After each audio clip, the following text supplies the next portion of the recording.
we're looking at this. The endless extortion and corruption in Nigeria police has been linked to poor remuneration and welfare. Now, with the recent approval of a 20% salary increase for officers of the Nigeria police force, do you see a change coming? Yeah, first, I commend the kind gesture of the president for responding to the yearning and aspiration of the young people who protested last October as part of their major demands was the welfare of Nigerian police force. It's a right step in the right direction. However, there is more on the part of the policemen.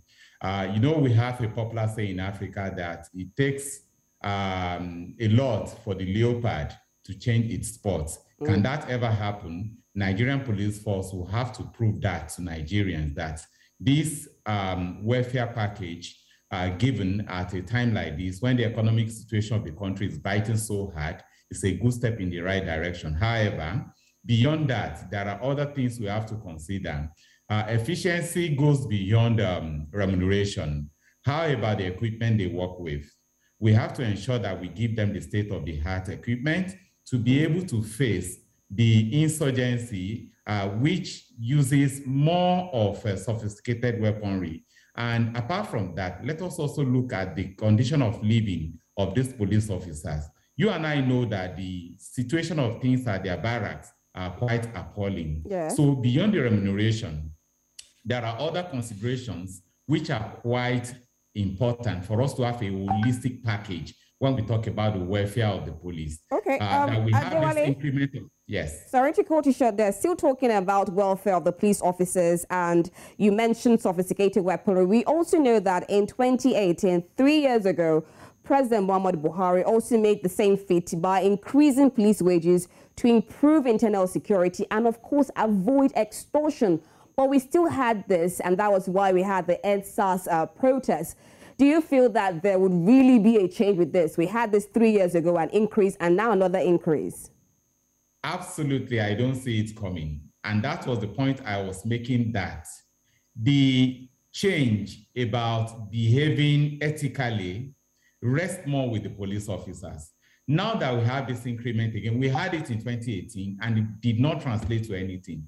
As we speak now, go to the checkpoint. You find some of them, we have them in every profession, bad apples everywhere. But the truth of the matter is that Nigerian police will have to make a difference. This time, if we had it by way of increment in 2018 and it did not translate to a change in their temperament and character, this time around, they should be able to prove a point to the citizenry that the increment that they have gotten should be able to make a change for people to know that they don't have to be making extortions and be demanding bribes from the citizens. But beyond that, I'm still saying that we have commended the president for doing this, but other parts of their welfare, which contribute to the totality of the well-being of Nigerian police, should also be looking to. Look at their barracks. They should be upgraded in such a way that they could be habitable for human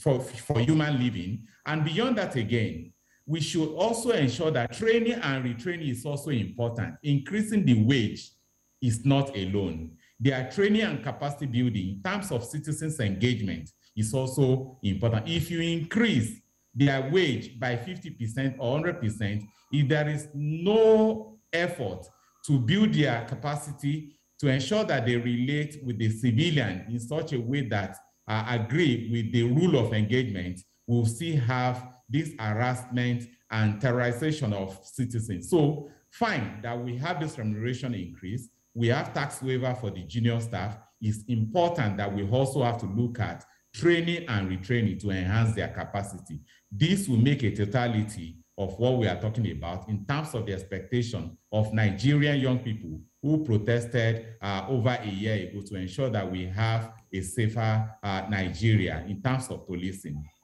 Okay, I'm happy you brought about the issue of Nigerian police making a difference and training and retraining for police officers.